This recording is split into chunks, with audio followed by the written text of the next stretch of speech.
What up? This is episode 94 of the Scottish Liberty Podcast. Here is my appearance on the Johnny Rocket Launchpad with Johnny Adams and the lovely Sherry Voluntary. Although she hates getting called lovely because that's just the cliched thing that people say when they have a female co-host. The lovely. How cliche. Well, she is lovely.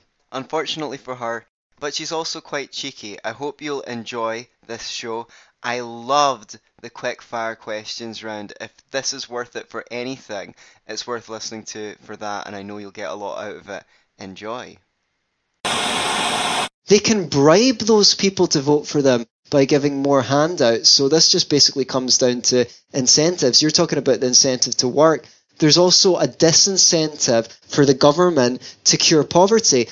If the problem of poverty gets solved, the need for government goes down and down and down. People commit less crimes. Okay, well then we need less need for the police force, etc., etc., etc. Oh, we don't have poor people who've got no choice but to go into the military. Oh, well then we need to have a more humble foreign policy.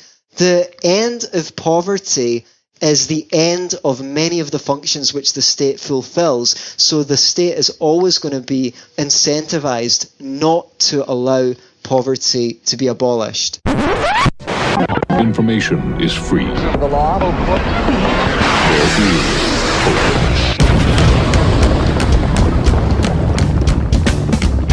The Johnny Rocket Launchpad. And now, here's Johnny.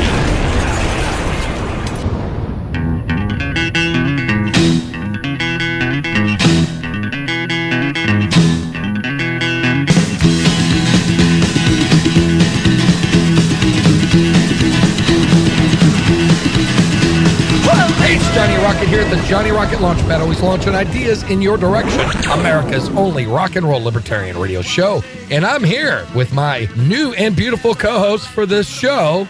She's a homeschooling mom of two, a public speaker, dumpster fire starter, dissident, unapologetic, voluntarist host of Speaking Freely on 92.3 FM and AM 760 in Knoxville, Tennessee. I welcome here on the Launchpad. Give it up for Sherry Voluntary. Hello. Yeah. How are you tonight? Good. Sherry, how are you? I'm wonderful. All Just right. got off the air. Oh, did you? How did your show go? It was great. We talked about police abuse and other things. So, no, what's really cool is I did want to talk to you about this because I think it's really cool. You're like one of the very few libertarians that I know who is actually on like a real FM, AM syndicated real radio. Like you're really on radio. Yeah. Like, people can actually go to their FM dial and get to hear Sherry Voluntary every day. Yes. Is it every day? Spew My Anarchy. Yeah. It's every weekday. Yes. 6:30 to 8 Eastern Standard Time. So. How about internet? Yes. So there is an app on our website that you can go and download and listen anywhere in the world when we're on the air. And then we also have Facebook, so. Do you have your own Facebook page for you? Yes. And where can they find that?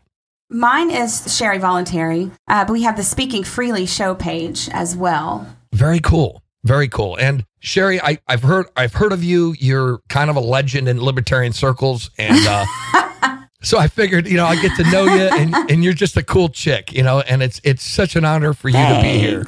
It really is cool. Yeah, thank you. Thanks for having me. I know, I'm excited. I love your podcast. You've got you got your shit together, so it's nice. I'm hoping.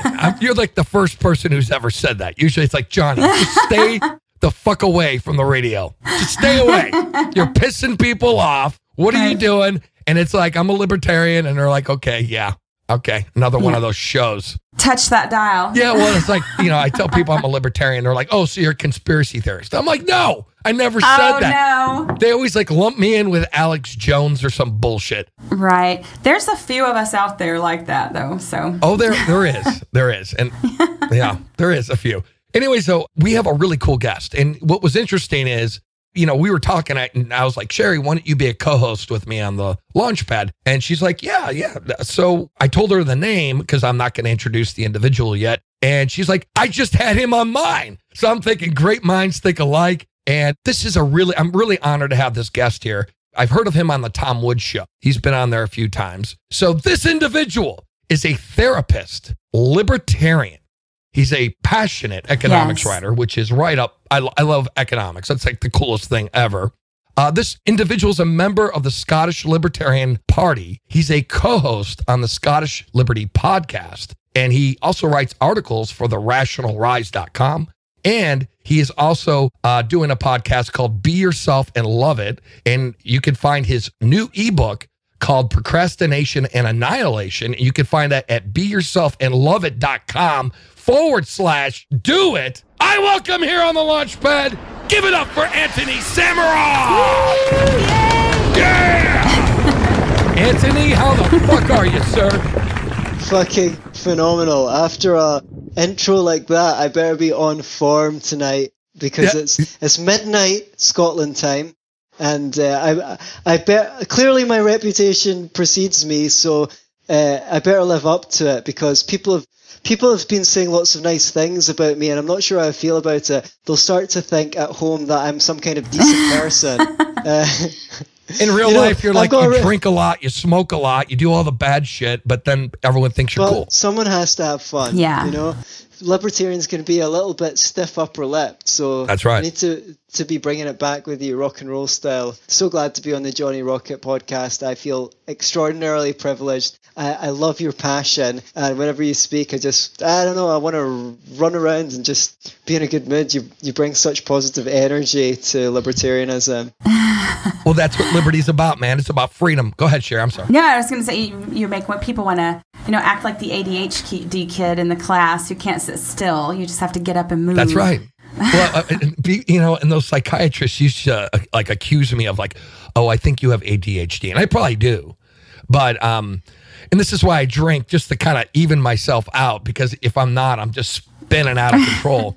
Well, as long as you're being yourself and loving it. I am. I'm loving it, like a McDonald's commercial. Yeah. Yeah, you can love yourself and be it. I like to do that too. There you go. There you have it. So but don't type that into your search engine, because you won't find my website if you put it in that order. That's a totally different website, and I'm not on that one. Antony, I have a question for you, sir. Go just for to it. start this off. So you're a passionate economics writer, right? What got you into that? I mean, that's not like a thing that most people just get into. Like, what led you on this journey? Oh, I'm so glad that you said that. Well, I guess I got into being a libertarian through being interested in politics and interested in the truth. And I had a migration from being, I guess, a progressive to being a libertarian. And I learned most of what I knew about economics from podcasts. And when I started reading the books instead of just listening to material that libertarians were recommending for people to get into libertarianism, I was like, seriously? The only people who would like to read these books are people who are already libertarians and complete geeks. Someone has to come along and write about this stuff for regular people. Put some humor in, for crying out loud. Talk in regular language. And I couldn't believe that there was a need to write the first articles I started writing. I couldn't believe someone hadn't done it already. I had a certain advantage in the fact that I'd reviewed about 150 plays. So I'd learned how to, let's say, when you go and see a play, there might be tons of things you want to comment on, but you've only got like 180 to 250 words. So you get really good at saying a lot of stuff in very few words. And that really served me as an economics writer, because I don't like to just see an issue from one angle. Like, I hate it when you see a libertarian article on the minimum wage and they just make three arguments, and the arguments that everyone's heard before, and the people reading it will automatically dismiss them if they're not already libertarians. I like to take an issue like that and try and include as many arguments as possible and evidences of why, and do it in a casual tone, like I'm chatting to you right now. Explain it nice and simple.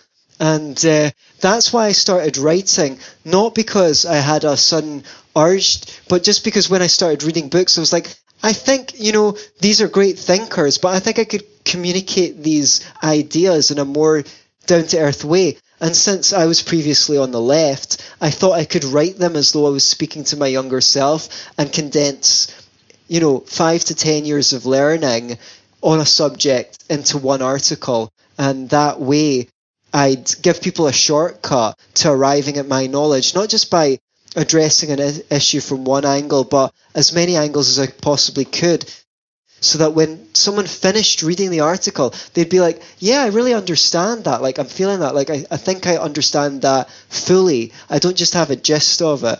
So that's what inspired me. Like, I saw a gap and I wanted to fill it. And it gives me hope that you were a progressive and that you've come, so far and are like a really solid libertarian now. So do you think that that's something that you can bring to, say, the movement, is to be able to talk to the left? Well, I certainly hope so. I think most of my writing is to the left. Like, there's many libertarians come from the left and many come from the right. I mean, we all come from somewhere, because it's not exactly like you get exposed to these views in school. So, like, someone like Tom Woods, he was a conservative. Mm-hmm. He's still a conservative libertarian, I would say. But he specializes in selling ideas on foreign policy and libertarian ideas to the right, because he knows them inside out, because he's been one. I know how someone that's left of centre, don't get me wrong, I was never a communist.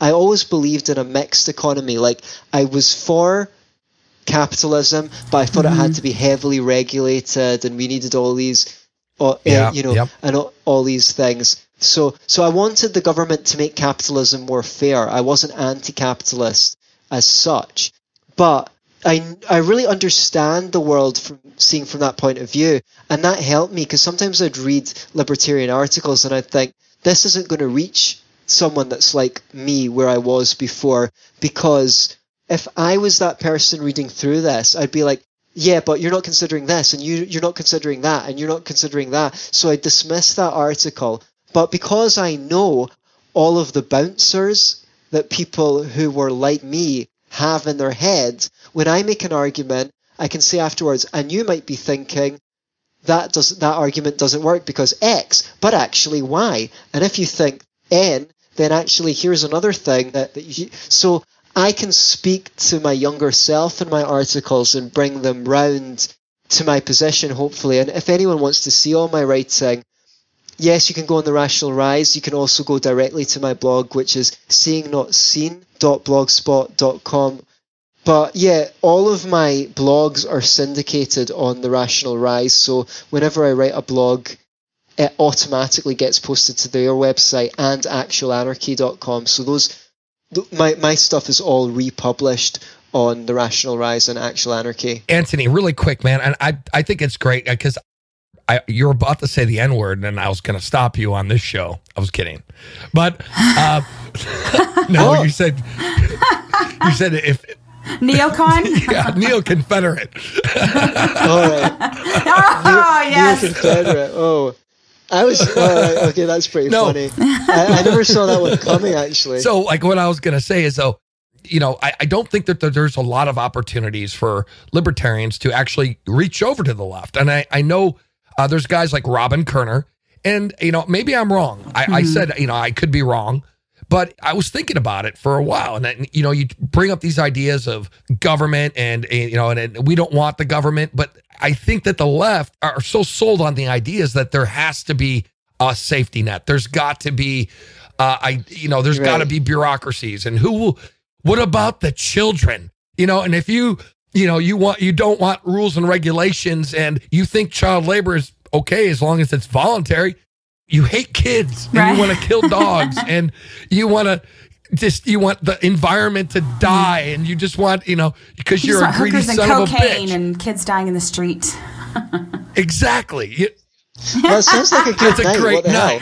Yeah.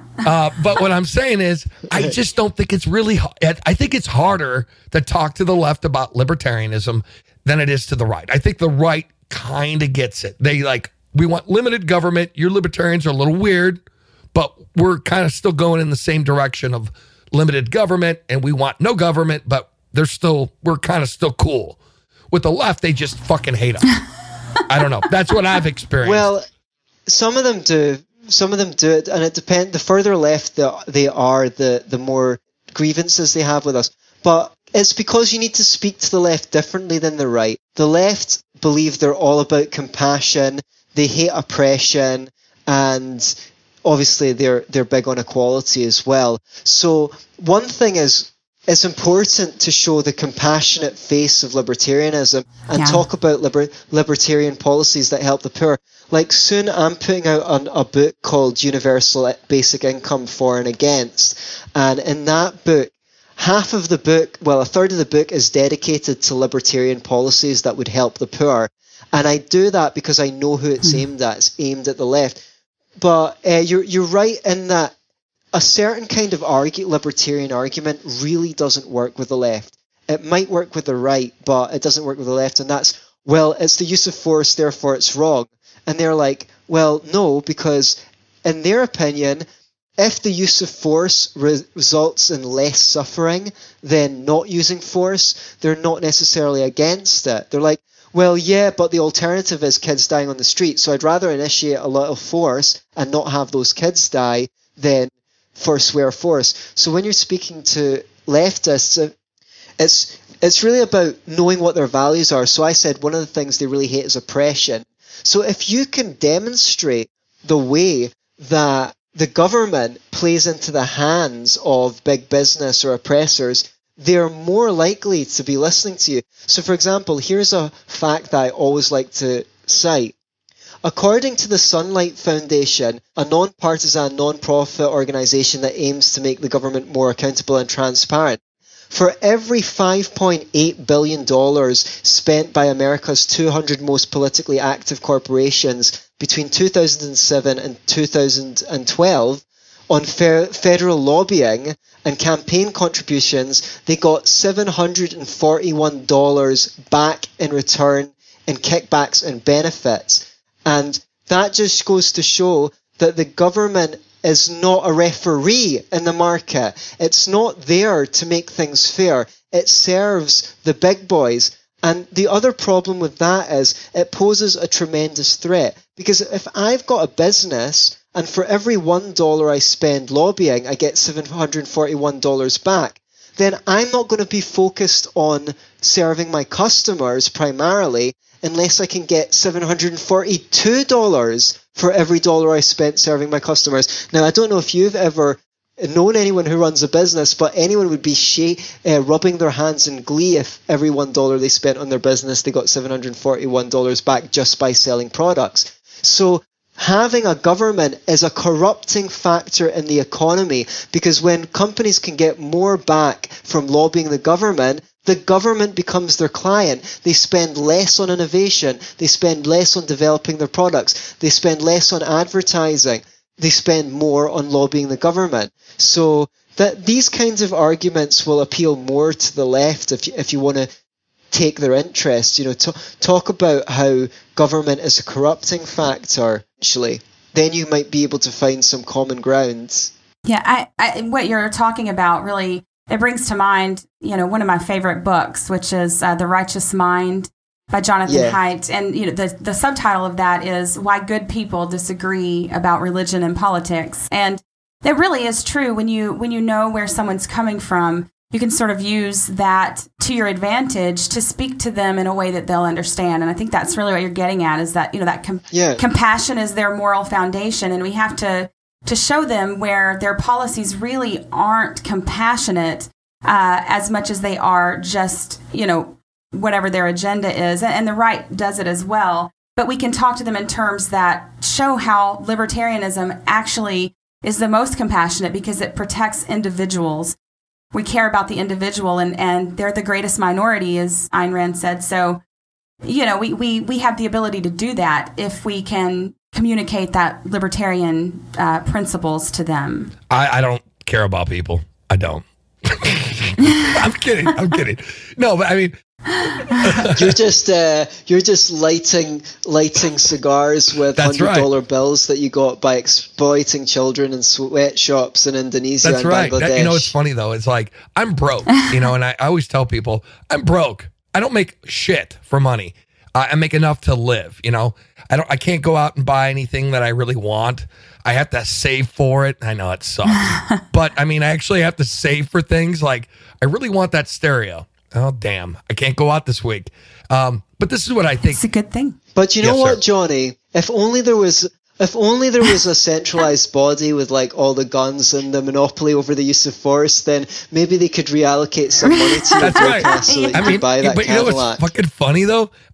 It's gotten to the point now in the United States that there are a lot of people who do just fine being on government programs. And Sure. and they don't even have to work. And I'm out there every day busting my ass. And there is no incentive for people to work. That's what I noticed. Like, there really isn't as much of an incentive to work. Whereas if we didn't have any safety nets and we had privatized charities, those charities would allocate those resources more efficiently than a government program. Sure. And what I'm saying is everyone would be working and everyone would be hustling and everyone would be doing their best to make $1 and not get fired and actually do their best. And because either, it's kind of like your life or your leg. You have to actually work. So, I hear it. I just think that the government takes the incentive out of creating value. Because a charity has limited resources, they don't have the infinite purse strings of the public's pocket.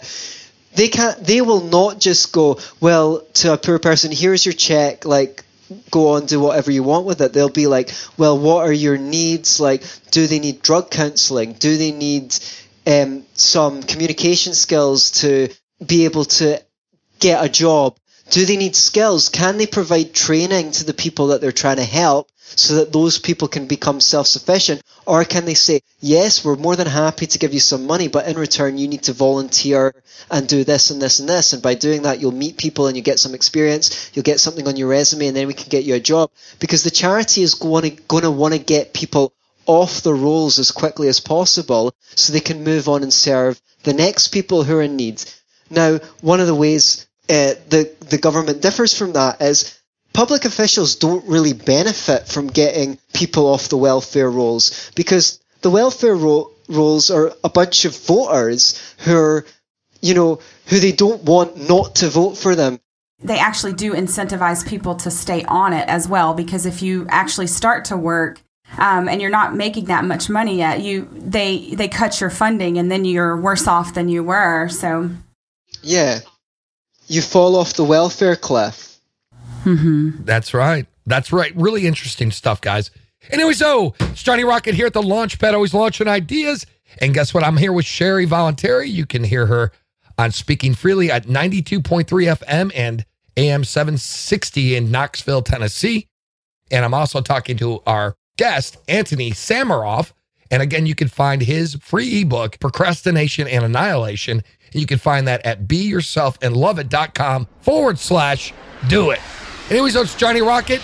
And sir, we got more questions for you, so don't leave yet. Anyways, that's Johnny Rocket, always launching ideas. And we'll be right back. Rock and roll.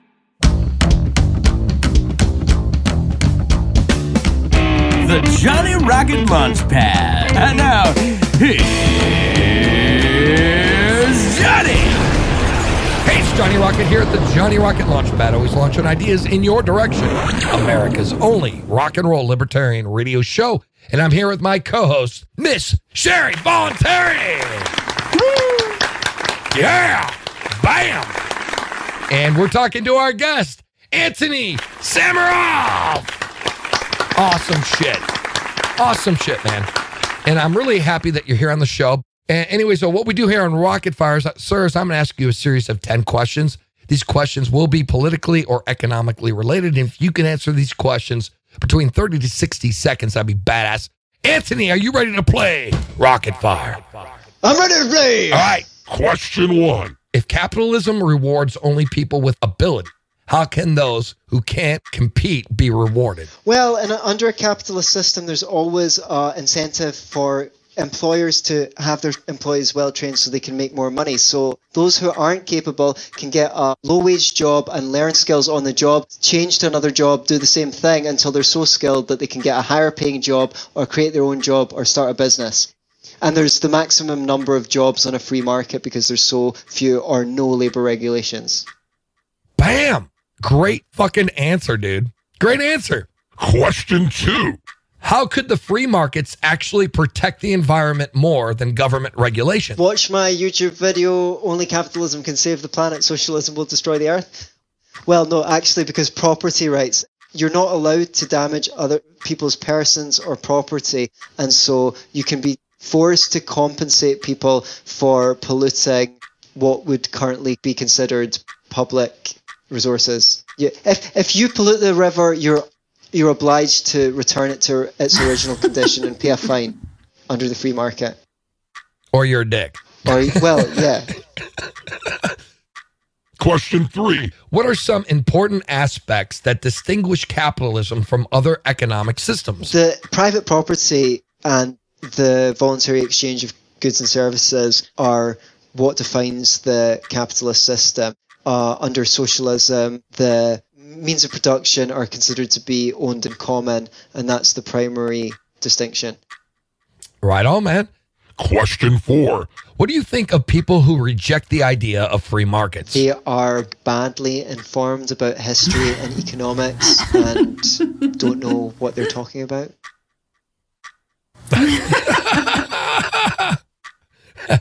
That's a nice way of saying you're a fucking moron. They want everyone to starve to death, basically, because whenever the free people have tried to abolish the free market, there's been famines. So let's not try that again, please.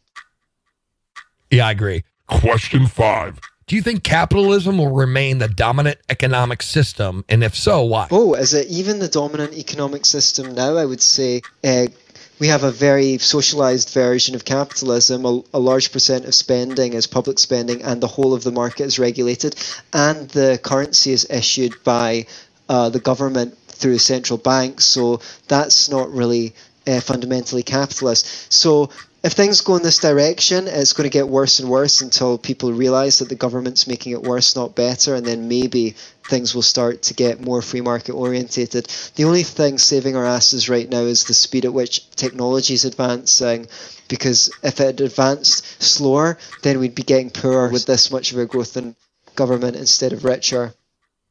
Right on, man. Right on. Question 6. What do you think turns people off, though, when you say the word free markets? What's the trigger? Because that's the problem. I mean, I use that term free markets, and people just get like, oh, that's disgusting. Right, because people think that people are just going to sell faulty products that kill people and not have any concern for killing their own customers. And what's more, they have an idea that capitalism is all about greed and socialism is all about... But the thing about capitalism is it forces otherwise greedy, so-called greedy people to position their greed towards public ends, because if you don't produce something that other people actually want, you don't profit under capitalism. So it forces people to act socially in the interests of others. Right on, man. Question 7. What do you think of Bitcoin?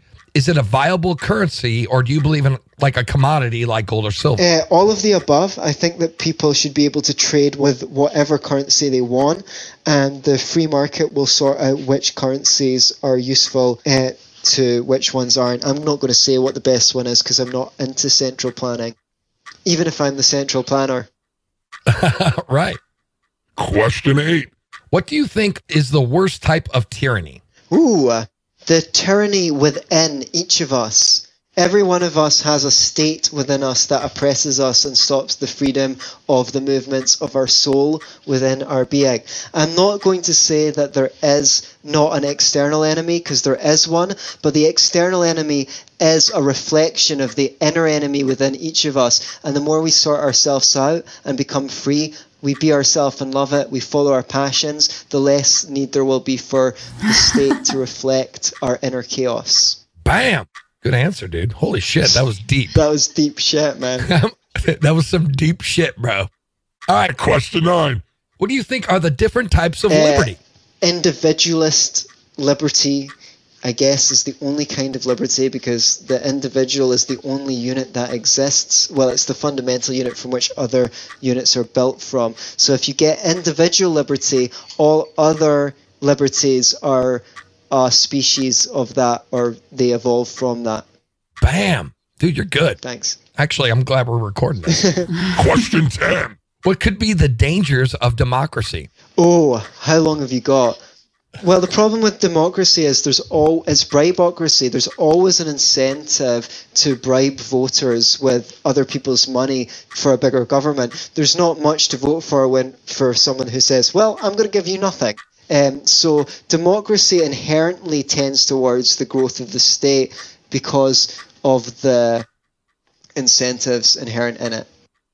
Okay, and I got a bonus question just because I can. Because Cool. It's my fucking show. Do you think that we should have any limit on liberty whatsoever? That's an interesting question. Yeah, my liberty to swing my hand ends where your face begins. Do you know what I mean? So we have the liberty not to aggress on other people's person or their property, not to defraud them, and not to bear false witness, not to harm them or give them legal consequences by telling falsehoods. So there are some limits to our liberty. There should be. Bam! And that's rocket fire. Give it up for Antony Sammeroff. I have to Great say, fucking answers, man. Great answers. thank you. I almost impressed myself. Yeah, you sound like you've read like a book or something. Yeah. Like those things that like sit on your shelf. I was telling Sherry I look like a Philadelphia lawyer because I have a bookshelf and I haven't opened a goddamn one of them, you know. So, but I look cool, you know. Like, oh my god, you must read a lot. Oh yes, I do. Oh yes, I do. And I've really read like 4. Yeah. So that's Antony got him some of that book learning. All right. Yeah. Yeah. That book learning. Is that a nice way of saying that I'm a complete and utter geek? You're the right kind of geek, though. You're a liberty geek, so that's good. Okay. That's good. Okay, that's kind of like the icing on the cake that's got a bit of poop in it.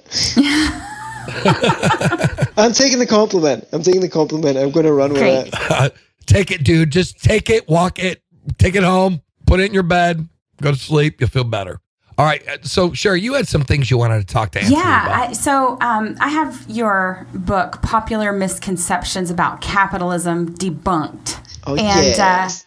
it's a great book. And I love, what you were talking about with the left.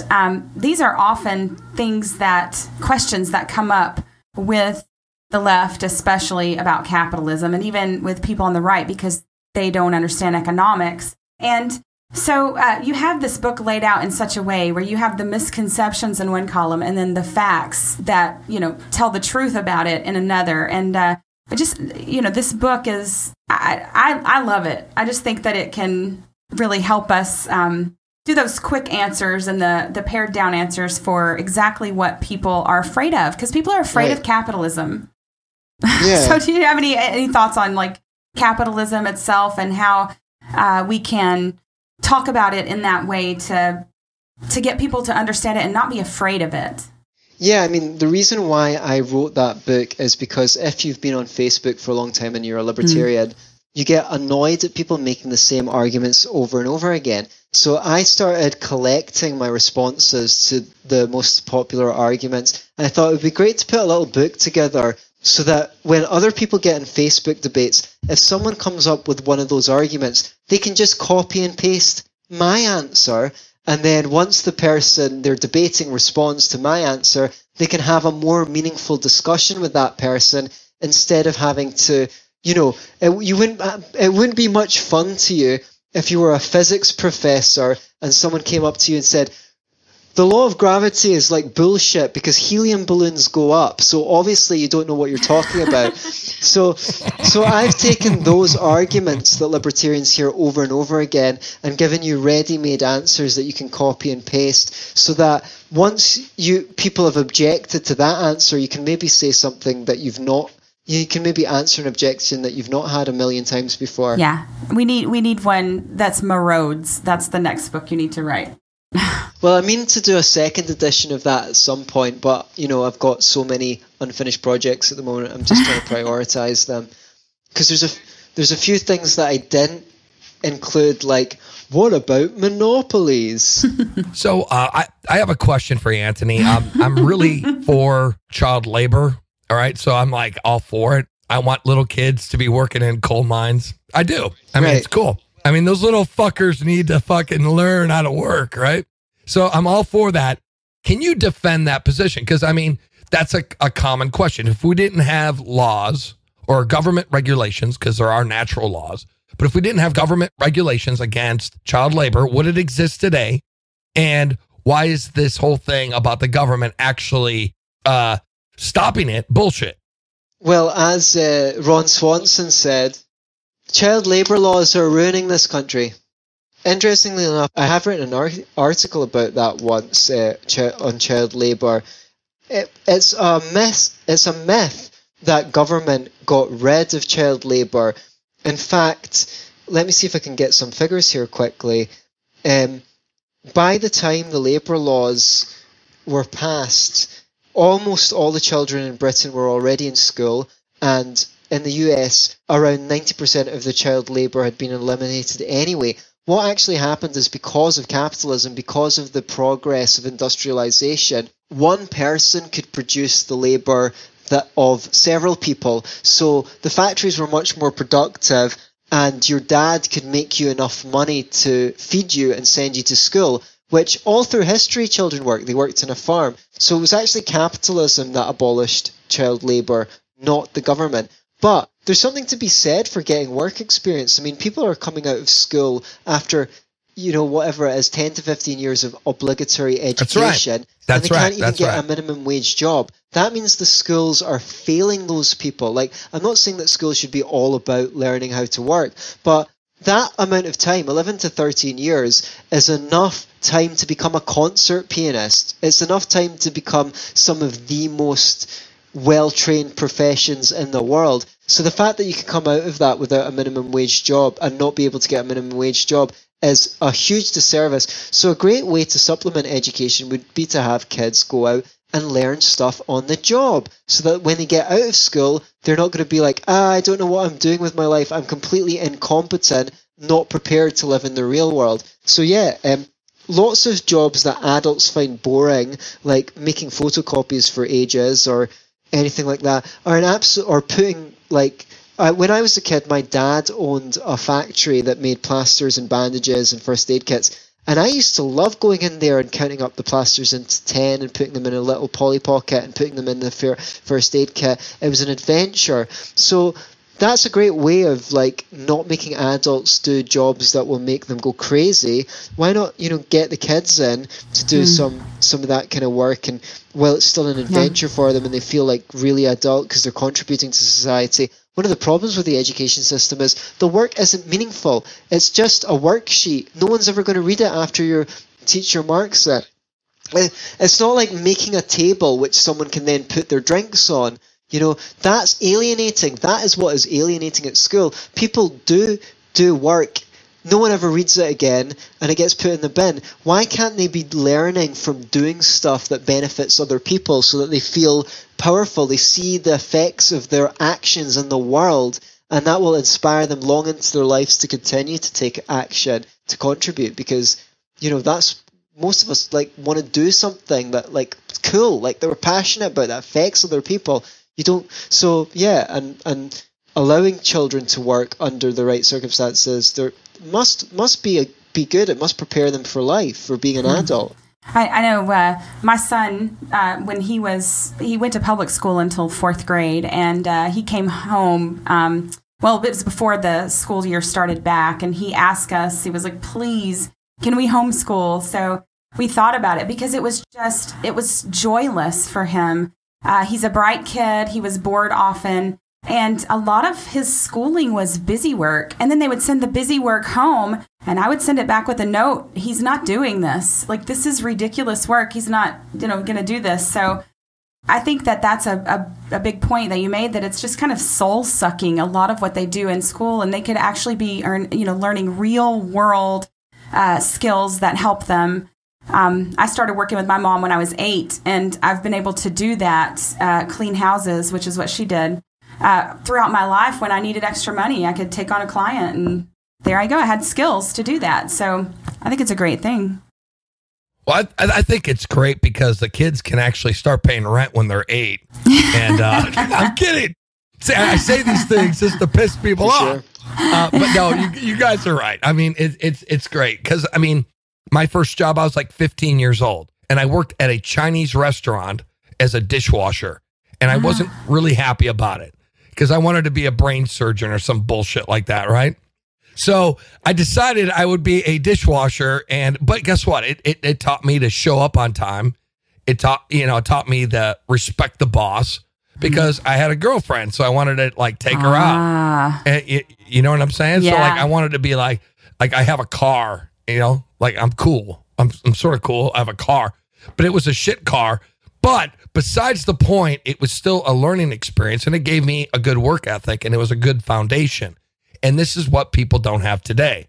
And you know what pisses me off is you have motherfuckers who want to work at McDonald's, but they want to make it a career. Why? Why would you want to work at McDonald's and make it a career? I don't know. I think they have no hope of anything better. Maybe that's part of it. I don't know. It's a school education system. Yeah. I don't get it. I have no idea. Somebody please tell me. I want the answer to this question. Like, I want to be... maybe they do.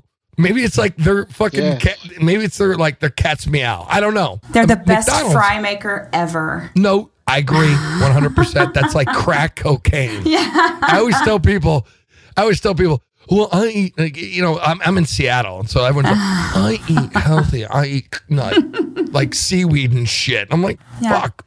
I eat fucking McDonald's. Why? Because it's good. Yeah, 19 ingredient fries are the best. That's right. That's right. Anyway, so thank you so much for both of you being here. Sherry, anything else you want to say? Plug in your .coms and your radio station and tell us a little bit more how people can reach you. So we, like I said, we have this Facebook Speaking Freely show page.